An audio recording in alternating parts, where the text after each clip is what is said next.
ਕਈ ਵਾਰ ਕੁਝ ਅੰਕੜੇ ਇੰਨੇ ਵੱਡੇ ਹੁੰਦੇ ਨੇ ਕਿ ਉਹਨਾਂ ਤੇ ਯਕੀਨ ਕਰਨਾ ਔਖਾ ਹੋ ਜਾਂਦਾ ਹੈ।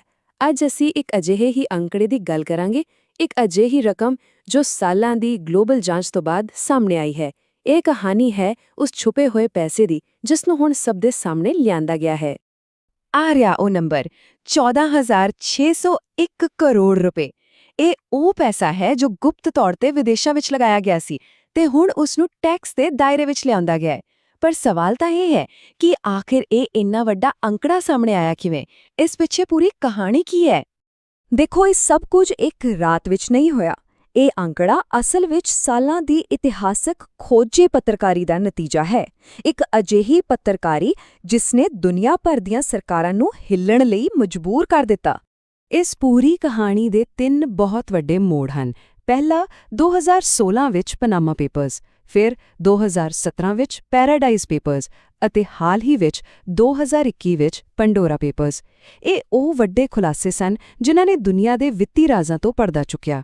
ਇਹ ਕੋਈ 1-2 ਪੱਤਰਕਾਰਾਂ ਦਾ ਕੰਮ ਨਹੀਂ ਸੀ, ਇਹ ਇੱਕ ਬਹੁਤ ਵੱਡਾ ਗਲੋਬਲ ਆਪਰੇਸ਼ਨ ਸੀ।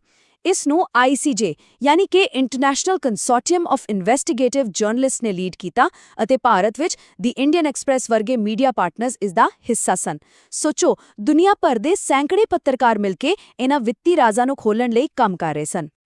ਹੁਣ ਇਸ ਸਭ ਦੇ ਕੇਂਦਰ ਵਿੱਚ ਇੱਕ ਚੀਜ਼ ਹੈ, ਆਫਸ਼ੋਰ ਟੈਕਸ ਹੈਵਨ। ਸੌਖੇ ਸ਼ਬਦਾਂ 'ਚ ਕਹੀਏ ਤਾਂ ਇਹ ਉਹ ਦੇਸ਼ ਜਾਂ ਥਾਵਾਂ ਹੁੰਦੀਆਂ ਨੇ ਜਿੱਥੇ ਟੈਕਸ ਜਾਂ ਤਾਂ ਬਹੁਤ ਘੱਟ ਹੁੰਦਾ ਹੈ ਜਾਂ ਬਿਲਕੁਲ ਨਹੀਂ ਹੁੰਦਾ, ਤੇ ਲੋਕ ਇਸੇ ਗੱਲ ਦਾ ਫਾਇਦਾ ਚੁੱਕ ਕੇ ਆਪਣਾ ਪੈਸਾ ਉੱਥੇ ਛੁਪਾਉਂਦੇ ਨੇ ਤਾਂ ਕਿ ਆਪਣੇ ਦੇਸ਼ ਵਿੱਚ ਟੈਕਸ ਨਾ ਦੇਣਾ ਪਵੇ। ਤਾਂ ਫਿਰ ਇਹ ਖੋਜੀ ਪੱਤਰਕਾਰੀ ਦੀ ਰਿਪੋਰਟ ਇੱਕ ਸਰਕਾਰੀ ਅੰਕੜੇ ਵਿੱਚ ਕਿਵੇਂ ਬਦਲ ਗਈ? ਚਲੋ, ਅਖਬਾਰ ਦੀਆਂ ਸੁਰਖੀਆਂ ਤੋਂ ਲੈ ਕੇ ਸਰਕਾਰੀ ਫਾਈਲਾਂ ਤੱਕ ਦੇ ਇਸ ਸਫ਼ਰ ਨੂੰ ਸਮਝਦੇ ਹਾਂ। ਇਹ ਬਹੁਤ ਵੱਡੀ ਗੱਲ ਹੈ। ਕਿਉਂਕਿ ਇਹ ਪਹਿਲੀ ਵਾਰ ਹੋਇਆ ਹੈ ਕਿ ਸਰਕਾਰ ਨੇ central board of direct Texas ਨੇ ਇਹਨਾਂ ਸਾਰੀਆਂ ਜਾਂਚਾਂ ਨਾਲ ਜੁੜਿਆ ਇੱਕ ਇਕੱਠਾ ਅੰਕੜਾ ਜਾਰੀ ਕੀਤਾ ਹੈ। ਇਸ ਤੋਂ ਪਹਿਲਾਂ ਸਭ ਕੁਝ ਟੁਕੜਿਆਂ ਵਿੱਚ ਹੀ ਪਤਾ ਸੀ। ਤਾਂ ਇਹ ਹੋਇਆ ਕਿਵੇਂ? ਪ੍ਰਕਿਰਿਆ ਬਿਲਕੁਲ ਸਾਫ਼ ਹੈ। ਸਭ ਤੋਂ ਪਹਿਲਾਂ ਦੁਨੀਆ ਭਰ ਵਿੱਚ ਲੀਕਸ ਛਪੇ, ਫਿਰ ਦੀ ਇੰਡੀਅਨ ਐਕਸਪ੍ਰੈਸ ਨੇ ਭਾਰਤ ਨਾਲ ਜੁੜੇ ਨਾਵਾਂ ਬਾਰੇ ਰਿਪੋਰਟਾਂ ਕੀਤੀਆਂ। ਇਸ ਤੋਂ ਬਾਅਦ ਇੱਕ RTI ਯਾਨੀ ਸੂਚਨਾ ਦੇ ਅਧਿਕਾਰ ਦੀ ਅਰਜ਼ੀ ਪਾਈ ਗਈ ਔਰ ਆਖਿਰਕਾਰ ਇਸ ਦੇ ਜਵਾਬ ਵਿੱਚ CBDT ਨੂੰ ਕੁੱਲ ਰਕਮ ਦਾ ਖੁਲਾਸਾ ਕਰਨਾ ਪਿਆ। ਤਾਂ ਸਾਰੀ ਜਾਣਕਾਰੀ ਨੂੰ ਬਾਹਰ ਲਿਆਉਣ ਪਿੱਛੇ ਜਿਹੜਾ ਸਭ ਤੋਂ ਅਹਿਮ ਹਥਿਆਰ ਸਾਬਿਤ ਹੋਇਆ ਉਹ ਸੀ ਇੱਕ RTI। ਇਹ ਉਹ ਕਾਨੂੰਨੀ ਸੰਦ ਹੈ ਜੋ ਕਿਸੇ ਵੀ ਨਾਗਰਿਕ ਨੂੰ ਸਰਕਾਰ ਤੋਂ ਸਵਾਲ ਪੁੱਛਣ ਦਾ ਹੱਕ ਦਿੰਦਾ ਹੈ ਅਤੇ ਇਸੇ ਨੇ ਸਰਕਾਰ ਨੂੰ ਇਹ ਵੱਡਾ ਖੁਲਾਸਾ ਕਰਨ ਲਈ ਮਜਬੂਰ ਕੀਤਾ। ਚਲੋ ਹੁਣ ਇਸ ਵੱਡੇ ਅੰਕੜੇ ਨੂੰ ਥੋੜਾ ਤੋੜ ਕੇ ਦੇਖਦੇ ਹਾਂ। ਆਖਿਰ ਇਹ 14,601 ਕਰੋੜ ਰੁਪਏ ਕਿਹੜੀ ਜਾਂਚ ਵਿੱਚੋਂ ਕਿੰਨੇ ਆਏ? ਸਰਕਾਰੀ ਅੰਕੜੇ ਇੱਕ ਬਹੁਤ ਹੀ ਦਿਲਚਸਪ ਤਸਵੀਰ ਦਿਖਾਉਂਦੇ ਨੇ। ਪਨਾਮਾ ਪੇਪਰਜ਼ ਤੋਂ ਸੋਚੋ 13,800 ਕਰੋੜ ਰੁਪਏ, ਪੈਰਾਡਾਈਜ਼ ਪੇਪਰਜ਼ ਤੋਂ 115 ਕਰੋੜ ਰੁਪਏ ਅਤੇ ਪੰਡੋਰਾ ਪੇਪਰਜ਼ ਤੋਂ 686 ਕਰੋੜ ਰੁਪਏ ਟੈਕਸ ਦੇ ਖੇਰੇ ਵਿੱਚ ਲਿਆਂਦੇ ਗਏ ਨੇ। ਇਹ ਬਾਰ ਚਾਰਟ ਦਾ ਫਰਕ ਨੂੰ ਹੋਰ ਵੀ ਸਾਫ਼ ਕਰ ਦਿੰਦਾ ਹੈ। ਦੇਖੋ, ਪਨਾਮਾ ਪੇਪਰਜ਼ ਦਾ ਅੰਕੜਾ ਬਾਕੀ ਦੋਵਾਂ ਦੇ ਮੁਕਾਬਲੇ ਕਿੰਨਾ ਜ਼ਿਆਦਾ ਹੈ। ਹੁਣ ਸਵਾਲ ਇਹ ਹੈ ਕਿ ਇੰਨਾ ਵੱਡਾ ਫਰਕ ਕਿਉਂ? ਵਜ੍ਹਾ ਇਹ ਹੈ ਕਿ ਪਨਾਮਾ ਪੇਪਰਜ਼ ਵਿੱਚ ਜ਼ਿਆਦਾਤਰ ਪੁਰਾਣੇ ਅਤੇ ਵੱਡੇ ਖਾਤਿਆਂ ਦਾ ਖੁਲਾਸਾ ਹੋਇਆ ਸੀ, ਜਦਕਿ ਬਾਅਦ ਦੇ ਲੀਕਸ ਵਿੱਚ ਟਰਸਟਾਂ ਵਰਗੇ ਗੁੰਝਲਦਾਰ ਢਾਂਚੇ ਸਨ, ਜਿਨ੍ਹਾਂ ਦੀ ਜਾਂਚ ਵਿੱਚ ਜ਼ਿਆਦਾ ਸਮਾਂ ਲੱਗਦਾ ਹੈ। ਠੀਕ ਹੈ, ਤਾਂ ਪੈਸਾ ਟੈਕਸ ਦੇ ਦਾਇਰੇ ਵਿੱਚ ਆ ਗਿਆ। ਇਸ ਦਾ ਮਤਲਬ ਗੱਲ ਇੱਥੇ ਹੀ ਖਤਮ ਹੋ ਗਈ ਕਿ ਕਹਾਣੀ ਪੂਰੀ ਹੋ ਗਈ? ਜੀ ਨਹੀਂ, ਬਿਲਕੁਲ ਨਹੀਂ।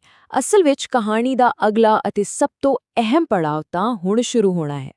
ਤਾਂ ਚਲੋ ਹੁਣ ਇਸ ਦੇ ਆਖਰੀ ਪੜਾਅ ਤੇ ਚੱਲਦੇ ਹਾਂ, ਜਿਸ ਵਿੱਚ ਭਵਿੱਖ ਦੀਆਂ ਕਾਨੂੰਨੀ ਅਤੇ ਵਿੱਤੀ ਕਾਰਵਾਈਆਂ ਸ਼ਾਮਿਲ ਹਨ। ਤਾਂ ਟੈਕਸ ਦੇ ਦਾਇਰੇ ਵਿੱਚ ਲਿਆਂਦਾ ਗਿਆ ਦਾ ਅਸਲ ਮਤਲਬ ਕੀ ਹੈ? ਇਸ ਦਾ ਮਤਲਬ ਇਹ ਨਹੀਂ ਕਿ ਪੈਸਾ ਸਰਕਾਰ ਦੇ ਖਾਤੇ ਵਿੱਚ ਆ ਗਿਆ ਹੈ। ਇਸ ਦਾ ਮਤਲਬ ਹੈ ਕਿ ਸਰਕਾਰ ਨੇ ਹਿਸਾਬ ਲਗਾ ਲਿਆ ਹੈ ਕਿ ਕਿੰਨਾ ਟੈਕਸ ਬਣਦਾ ਹੈ ਅਤੇ ਹੁਣ ਉਸ ਟੈਕਸ ਦੀ ਮੰਗ ਕੀਤੀ ਗਈ ਹੈ।